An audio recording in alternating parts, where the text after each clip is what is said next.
మొట్టమొదటి factory outlet మన Mukunda jewellers mega వడ్డానం సేల్ 2.0 ఈ ఫిబ్రవరి 1 నుంచి 9 వరకు మన అన్ని స్టోర్స్ లో ఈ ఆఫర్ ఉంది. Flat 9.99% wastage and no making charges. మన ముకుందా జ్యువెలర్స్ కేపీహెచ్బి, కొత్తపేట్, ఖమ్మం, సోమాజిగూడ, హన్మకొండ, సుచిత్ర అన్ని బ్రాంచెస్ కు ఈ ఆఫర్ వర్తిస్తుంది. Don't miss out. ఆంధ్రప్రదేశ్ రాష్ట్రంలో ప్రభుత్వం తక్కువ రేట్కి క్వాలిటీ మద్యాన్ని అందించాలని ప్రయత్నం చేస్తున్న విషయం తెలిసిందే. ఇదే సమయంలో దీన్ని ఆసరాగా చేసుకుని కొన్ని గ్యాంగులు ఇంకా తక్కువ ధరకు మద్యం అందించాలని నకిలీ మద్యం తయారీ మొదలుపెట్టింది. అయితే దీనిపై నిఘా పెట్టిన అధికారులు అసలు విషయాన్ని తెలుసుకునే అవాక్కయ్యారు.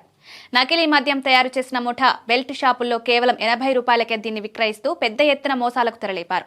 అమాయకుల ప్రాణాలతో చెలగాటమాడుతున్నారు. అన్నమయ్య జిల్లాలోని ఒక బెల్ట్ షాప్ లో అధికారులకు నకిలీ మద్యం దొరికింది. ప్రభుత్వం ఏపీలో చీప్ లిక్వర్ క్వార్టర్ 100 రూపాయలకు లభిస్తుండగా అన్నమయ్య జిల్లా అనంతరాజుపేటలో బెల్ట్ షాప్ లో 80 రూపాయలకే చీప్ లిక్కర్ దొరుకుతుంది. దీన్ని గుర్తించి తెలిసిన ఎక్సైజ్ అధికారులు నకిలీ మద్యం మాఫియా గుట్టురట్టు చేసి నిందితులను అరెస్టు చేయగా అసలు విషయం బయటకొచ్చింది. స్పిరిట్ క్యారమిల్ తో తయారు చేసిన నకిలీ మద్యం బాటిల్స్ ను గుర్తించిన అధికారులు అన్నమయ్య జిల్లా పించాకు చెందిన వెంకటరమణ బతుకు తెరువు కోసం గల్ఫ్ దేశాలకు వెళ్లి కరోనా సమయంలో తిరిగొచ్చాడని, తన బంధువైన జవాబుతో కలిసి తిరుపతి కేంద్రంగా మద్యం తయారీకి ప్లాన్ చేశాడని గుర్తించారు. పాత మద్యం బాటిల్స్ లో వారు తయారు చేసిన నకిలీ మద్యాన్ని నింపి స్టిక్కర్లు అతికించి బెల్ట్ షాపులో విక్రయిస్తున్నారని గుర్తించారు. తరచూ ఇల్లు మారుస్తూ ఆర్డర్ల మేరకు నకిలీ మద్యం తయారు చేసి వారిని ఎక్సైజ్ అధికారులు గుర్తించారు. ఇటీవల ఎక్సైజ్ అధికారులు చేసిన సోదాలో వీరి వద్ద నుండి 805 లీటర్ల స్పిరిట్ ను, ఖాళీ సీసాలను, నకిలీ స్టిక్కర్లను స్వాధీనం చేసుకున్నారు.